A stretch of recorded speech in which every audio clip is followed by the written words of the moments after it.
problems with mental health or something, but definitely had something wrong. As one day, they claim now that he was supposed to get a promotion, and he didn't get it. So he said, hey, he went home sick. Said, oh, he not feeling good and wasn't really happy about not getting that promotion. So what did he do? This is kind of crazy, but he went home and he actually killed his entire family with a ball-bearing hammer. All of his children, including his mother and his wife. And, really crazy. So getting back to the story, the campground was actually closed. A bunch of rangers out there, I don't know why. So this guy kills his family and then loads them up in like this 1974 Chevy station wagon, piles them up in there, drives all this is like in Maryland, Baltimore, somewhere up in there where he lived, and he drives all the way to North Carolina and goes to a mountain area somewhere around Columbia, North Carolina, and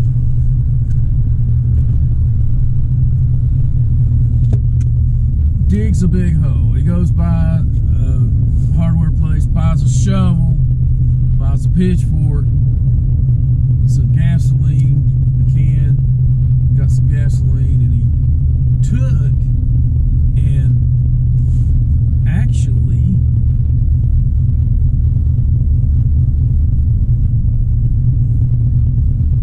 dumped these bodies of his family into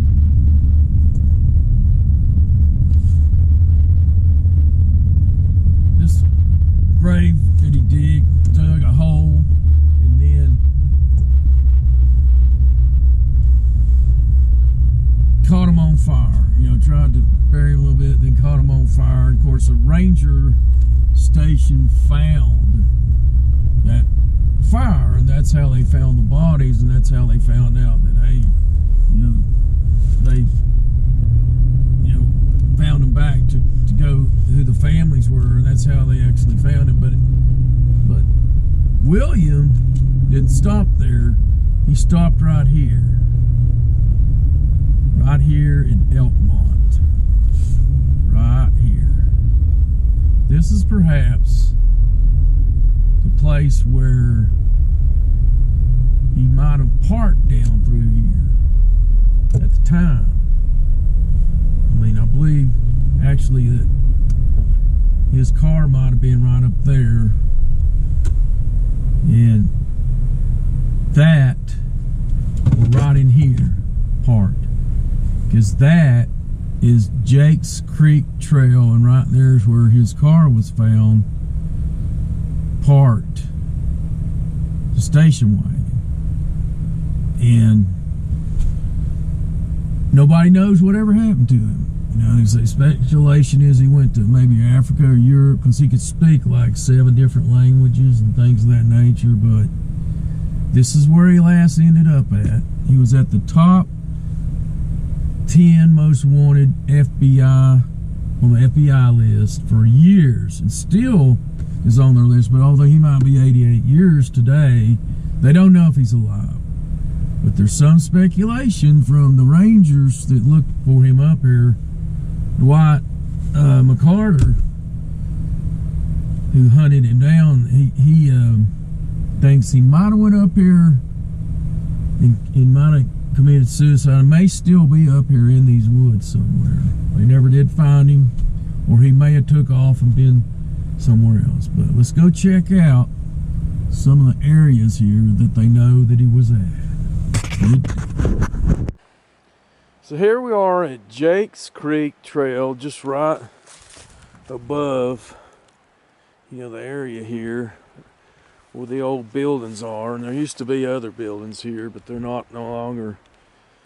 They've been since fell down or taken down. But this is right, I think, based on what I could find, where his car was found parked right here. They said below Jake's Creek Trail. And I believe that's where his car, William Bradford's car, was found. And it's believed that he did, go up this trail, and he had his dog. He didn't actually kill his dog. He brought his dog with him. And they found, the gun and some dog treats and a lot of bloody stuff in the car. And one of the rangers, I believe it was Dwight McCarter, actually went up this trail and found a grave. And the grave was about 3 foot. It wasn't a big grave. And he kind of believed that might have been his dog. So whether he ended up killing his dog after all, or the dog just died, I don't know. But they never dug it up to see what was in there. And here's kind of a, there used to be more cabins up through here. Originally, this was kind of a logging area. There's some of the old chimney and foundations. But somewhere up in here, I'm gonna try to find it, but it being in the 70s, I doubt I'll find that grave. Kind of got an idea where it's at.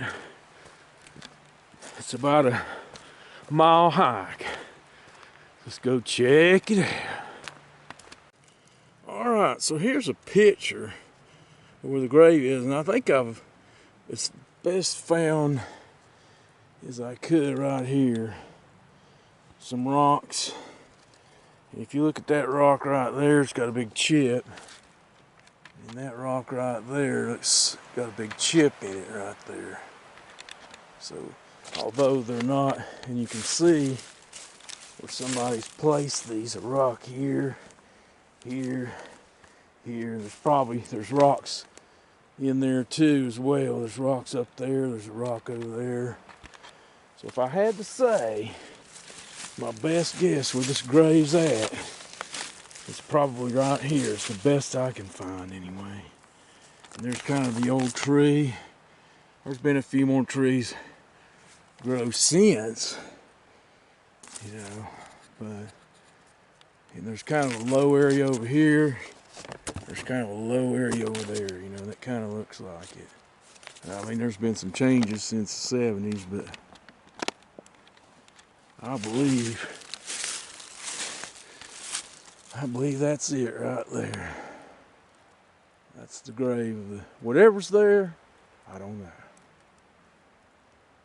Good deal. So somewhere maybe up in these hills could very well lie the remains of William Bradford Bishop Jr. Either that, or he's been hiding pretty good for all these years.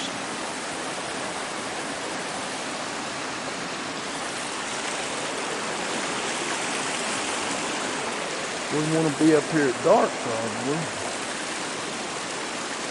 Could be up there in that rock. Maybe that's for another day. Let's get out of here.